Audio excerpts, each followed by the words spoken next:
बोलो कृष्ण कन्हैया लाल की जय। बोलो राधे रानी की जय। बोलो गुरुदेव की जय। राम कृष्ण हरे राम, कृष्ण हरे राम, कृष्ण हरे। भक्त प्रहलाद और नरसिंह अवतार की कथा आज है। हिरण्याक्ष का वध भगवान वराह अवतार में कर चुके। हिरण्याकश्यप जो उनका दूसरा भाई था, उसके मरने के बाद उसके मन में विचार आया कि मैं अजय अमर अजर अजय अजर अमर हो जाऊं, इस पृथ्वी पर मैं एक छत्र राज्य करूं, मैं सम्राट बन जाऊं, मुझे कोई भी मेरे सामने खड़ा ना हो सके। ऐसा विचार करके उसने घोर तपस्या के लिए मंदराचल पर्वत की घाटियों में चला गया और वहां पर उसने घोर तपस्या, कठिन तपस्या कर दी। सारे शरीर पर दीमक लग गई है। एक पैर से खड़े होकर उसने कठोर तपस्या प्रारंभ कर दी। तपस्या से प्रसन्न होकर ब्रह्मा जी आए हैं। ब्रह्मा जी ने उसको कहा, मैं तुमसे बड़ा प्रसन्न हूं। उसने हाथ जोड़कर कहा, हे प्रभु, आप तो वरदाताओं में श्रेष्ठ हैं ब्रह्मा जी, इसलिए आप मुझे अभिष्ट वरदान प्रदान करने की कृपा करें। मुझे न कोई मानव, न देवता, न पशु, न पक्षी, किन्नर कोई भी नहीं मार सके। न मैं अंदर न बाहर, न कोई अस्त्र से न कोई शस्त्र से, मुझे कोई भी नहीं मार सके। कोई भी भीतर हो बाहर हो, अस्त्र शस्त्र हो, मैं किसी से भी न मरूं। ब्रह्मा जी ने तथास्तु कह दिया। अब तो वो और मद में मस्त हो गया कि इतना अच्छा वर पाकर के अब तो मैं मर ही नहीं सकता, अजर हो गया हूं। उसके दिमाग में घमंड भर चुका था, एकदम घमंड आ चुका था, चकनाचूर घमंड उसके मन में इतना भयंकर व्याप्त हो चुका था कि अब मैं सब कुछ हूं, मैं ही भगवान हूं। लोगों से वो कहलाने लगा भगवान हिरण्यकश्यप। उस भगवान से द्वेष करता था। क्यों? क्योंकि उसके भाई को भगवान ने मार दिया था, इसलिए भगवान विष्णु से द्वेष करता था। देवता भी उससे भयभीत रहते थे। जो यज्ञ में आहुतियां होती थी वो भी वो छीन लेता था। सभी बड़े परेशान हो चुके थे। अभिमान आ चुका था, अभिमान के मद में चूर हो चुका था।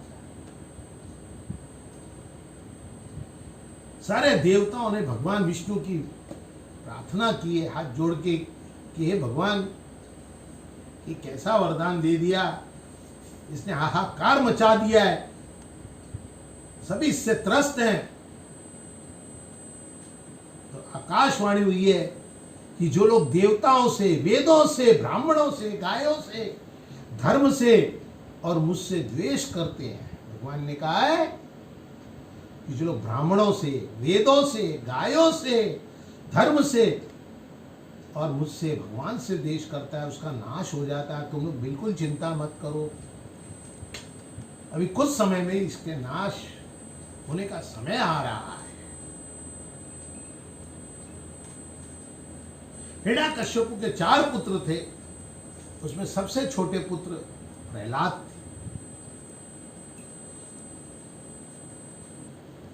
थे। एक बार हिरण्याकश्यप ने जब प्रहलाद को शिक्षा के लिए शुक्राचार्य के यहाँ भेज दिया था, तो जब प्रहलाद जी शिक्षा लेकर आए तो हिरण्याकश्यप ने अपनी गोद में बैठाया, प्रहलाद को बड़े प्यार से बैठाया और पुत्र तुमने क्या शिक्षा ली है? प्रहलाद जी खड़े हो गए, पिताजी कि भगवान ही सब कुछ है, हमें 9 प्रकार की भक्ति करनी चाहिए। श्रवणम, कीर्तनम, स्मरणम, पाद सेवनम, अर्चनम, वंदनम, दास्य, साख्य और आत्मनिवेदनम। इससे भगवान प्रसन्न हो जाते हैं। यही उत्तम अध्ययन है। यही मैंने अध्ययन किया है। हिरण्यकश्यप को बड़ा गुस्सा आया।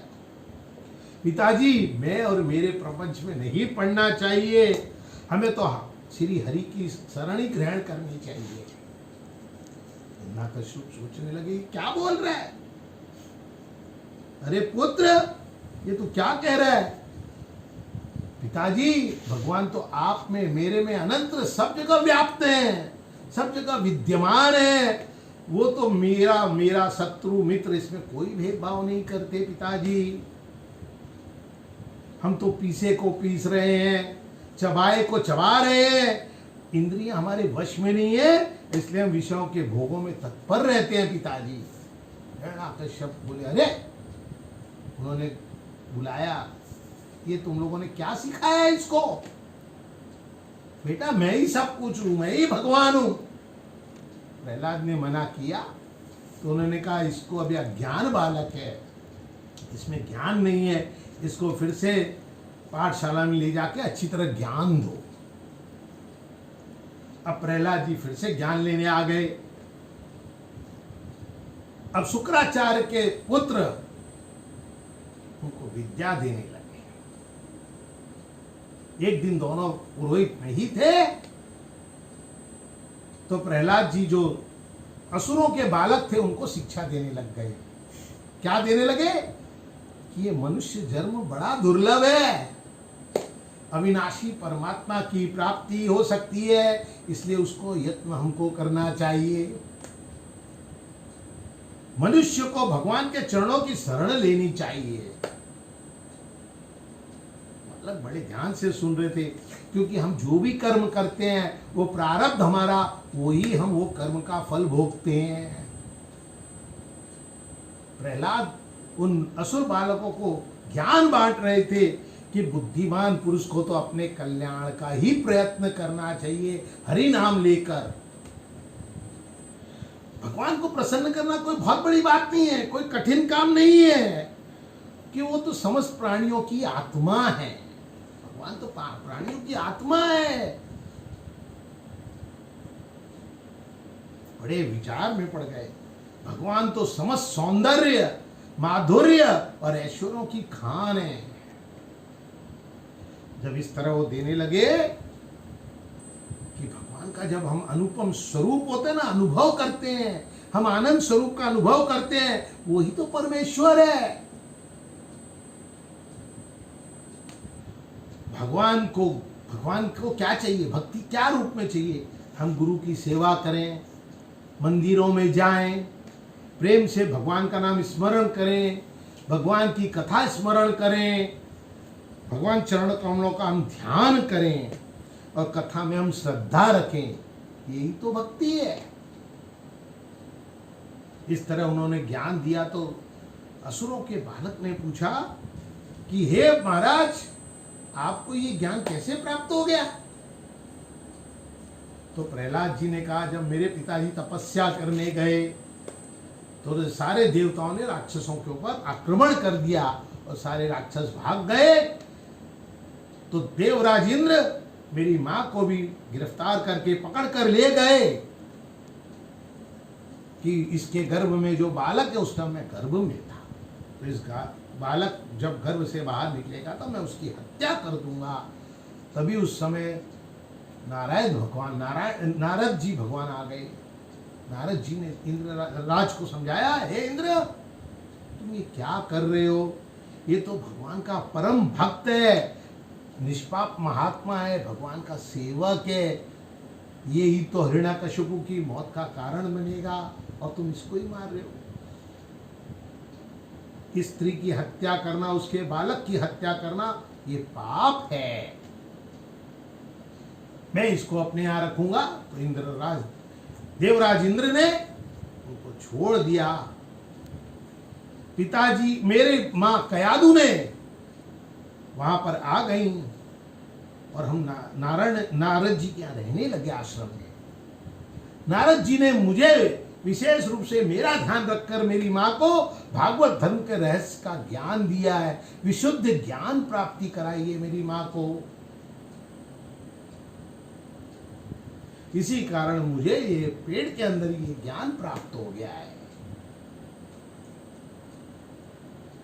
फिर से हिरण्यकश्यपु के साथ राज में आए।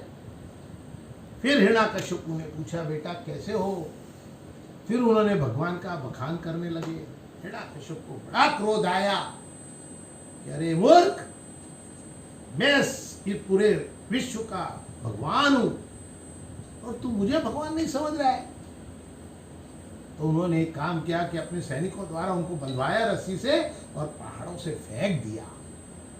लेकिन जिसको भगवान बचाता है उसको कौन क्या कर सकता है। भगवान ने उनकी रक्षा कर ली। वो नारायण हरि नारायण नारायण नारायण जपते रहते थे। प्रहलाद, भगवान ने उनकी रक्षा कर ली, वो बच के आ गया। हिरण्यकश्यप को बड़ा आश्चर्य हुआ। फिर उन्होंने हाथियों को बुलाया, हाथियों के दांत से उनको रौंदा गया, लेकिन उससे भी उनको कुछ नहीं हुआ। फिर उन्होंने कृत्याओं को बुलाया, पुरोहितों ने, कृत्या भी उनको मार नहीं पाई। फिर उन्होंने उनके खाने में जहर मिला दिया। तो भगवान शिव ने आकर उनकी रक्षा की। शिव जी वो जहर को पी गए। वो तो निरंतर भगवान की भक्ति में मग्न थे, निष्काम प्रेम भक्ति में मग्न थे। बार बार वो प्रयत्न करते रहे हिरण्यकश्यप। एक बार फिर उन्होंने क्या किया, एक जो नाग थे, शेष नाग, बहुत सारे नागों की एक कुटिया में उनको छोड़ दिया कि नाग डस जाए। लेकिन नागों ने भी नहीं डसा। नाग फन मारते रह गए, लेकिन प्रहलाद को कुछ नहीं हुआ। नाग भी घबरा गए।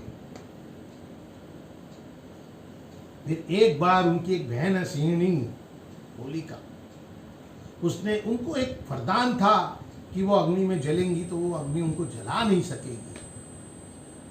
तो उन्होंने कहा, भैया मैं इसको अपनी गोद में बैठा लेती हूँ, आप अग्नि प्रज्वलित करो।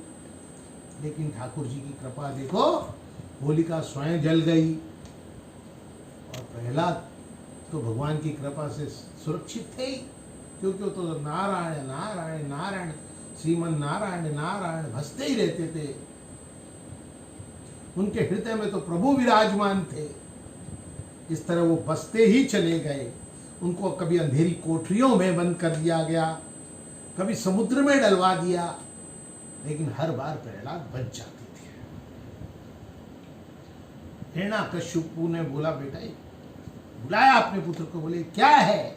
बोले पिताजी, चाहे देव हो, यक्ष हो, राक्षस हो, किन्नर हो, पशु हो, पक्षी हो, आत्मा हो, वायु हो, आकाश हो, जल हो, सब में भगवान ही का परमार्थिक रूप है भगवान का।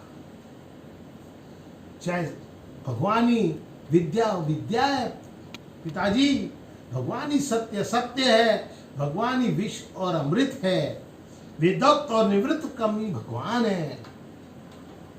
आप क्यों भूल जाते हो भगवान को? अच्युत भगवान तो सबके हृदय में विराजमान रहते हैं पिताजी। आप उनकी भक्ति करिए। आप क्यों सोचते हो अगर आप किसी का बुरा नहीं करोगे तो आपका बुरा नहीं होगा?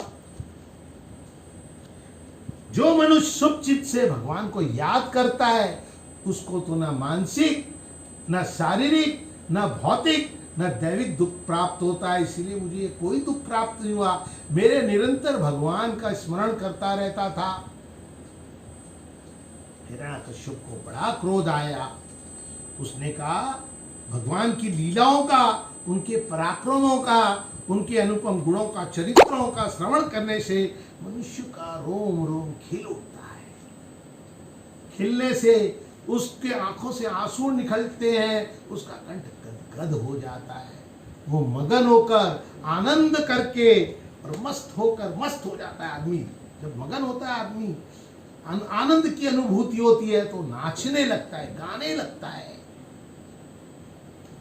पिताजी, वृक्षों में फल तो लगते हैं, फिर लगने के बाद वो ठहर जाते हैं, ठहरने के बाद बढ़ने लगते हैं, फिर वो पकते हैं, फिर छीण होकर गिर पड़ते हैं, नष्ट हो जाते हैं। ऐसे ही मनुष्य की स्थिति है। वो जन्म लेता है, फिर वो अपने जन्म के अस्तित्व की अनुभूति करता है, फिर उसकी वृद्धि होती है, उसका परिणाम निकलता है, फिर क्षय होता है और उसका विनाश हो जाता है। ये 6 भाव विकार ही देखे जाते हैं। इसमें आत्मा से कोई इसका संबंध नहीं है पिताजी, ये शरीर का संबंध है। जागृत हो या स्वप्न हो या सुसुप्ति हो, ये बुद्धि की वृत्तियां हैं। इन वृत्तियों द्वारा हम जो अनुभव करते हैं उसका साक्षी परमात्मा है पिताजी। हमारे 16 में 10 इंद्रियां, 1 मन और 5 महाभूत हैं, वो भी हमारे शरीर में है। पिताजी को उसने बड़ा ज्ञान दिया है, बहुत ज्ञान दिया है। उसने कहा है पिताजी, चाहे ब्राह्मण हो, चाहे देवता हो, चाहे ऋषि हो, ये तप यज्ञ दान जो भी करते हैं, अनुष्ठान करते हैं, लेकिन वो भी पर्याप्त नहीं है। लेकिन भगवान को तो केवलम निष्काम भक्ति, निष्काम प्रेम भक्ति ही अच्छी लगती है। केवल और केवल भगवान निष्काम प्रेम भक्ति से ही प्रसन्न होते हैं। लाभ हानि जीवन मरण यश अपयश विधात। हे पिताजी, आपने मेरी कितनी हानि करने की कोशिश करी, मुझे कितनी बार मृत्यु देने की कोशिश करी, क्या आप मुझे जीवन दे सकते हैं? नहीं दे सकते। आपने मुझे मृत्यु देने का प्रयत्न किया, लेकिन आप दे सके? नहीं दे सके। आप उसका लाभ ले सके मेरी मृत्यु का? नहीं ले सके। आपका यश बढ़ा इससे? नहीं बढ़ा। ये सारा विधाता के हाथ में है पिताजी। जिनके स्मरण मात्र से जन्म जरा और मृत्यु का बिल्कुल भय नहीं रहता, ऐसे अनंत मेरे हृदय में विराजमान रहते हो, तो मुझे कैसे भय होगा पिताजी? प्रहलाद इतना ज्ञान दे रहे थे, लेकिन हिरण्यकश्यप को कुछ समझ नहीं आ रहा था। मुझे तो सारी दिशाएं जब आप देते थे, मुझे कष्ट, तो मुझे तो सारी दिशाएं शीतल प्रतीत होती थी कि जैसे मेरे चारों ओर। समझ में नहीं आया। वो बोले ये दुनिया रैन बसेरा है, ये दुनिया है रैन बसेरा, साथ न कुछ भी जाएगा। जपले नाम हरि प्रभु का, एक दिन मिट्टी में मिल जाएगा। पिंजरे के पंछी हमें, हे पिताजी, हम पिंजरे के पंछी हैं, ये जीवन कब उड़ जाएगा ये किसे पता नहीं है। लेकिन हिरण्यकश्यप की तो बुद्धि भ्रष्ट हो चुकी थी, उसको ये सब कहाँ समझ में आने वाला था। उसने कहा, अरे मूर्ख, तेरा भगवान कहाँ है? बता, तू इतना ज्ञान कर रहा है कि अजर है, अमर है, तेरा भगवान अणु से भी अणु, परमाणु, अनंत, अविनाशी, तेरा भगवान कहाँ है? बता। उसने कहा, पिताजी, आपके खड़ग में भी है, इस खंभ में भी है। वो सभा में महल में बैठे हुए थे, तो उसने कहा ये खंभ में भी भगवान है। तो प्रहलाद उस खंभ से लिपट गए हैं, भगवान का नाम स्मरण, नारायण नारायण, हरिओम हरिओम हरिओम करने लगे। बोला, आज ठीक है, आज मैं देखता हूँ। हिरण्यकश्यप ने क्रोध में तलवार निकाली और उस खंभे को काटा है। जब उन्होंने काटा तो न तो पूर्ण सिंह का अवतार, न नर का अवतार, भगवान ने अर्ध सिंह और अर्ध नर का अवतार लिया है, क्योंकि उसको वरदान था न पशु मारे न नर मारे। तो भगवान ने ना खाली नर थे ना पशु थे, नर और सिंह का अवतार लेके नरसिंह अवतार लिया। लो नरसिंह भगवान की जय। अब भगवान को क्रोध आ गया, बड़े, जैसे ही वो खंभ फटा है, जैसे कि ब्रह्मांड फट गया हो, चारों तरफ हाहाकार मच गया। ऐसी ध्वनि हुई संसार में कि पूछो मत। उन्होंने हिरण्यकश्यप को उठाया और वो जो महल सभागृह था उसकी सीढ़ी पे लाके अपने पैरों पे लिटा लिया है और उसको अपने नाखूनों से उसको फाड़ दिया है। बोला नरसिंह भगवान की जय। अब सभी लोगों ने भगवान की स्तुति की है। ब्रह्मा ने, रुद्र ने, यक्ष ने, किन्नरों ने, किम पुरुषों ने,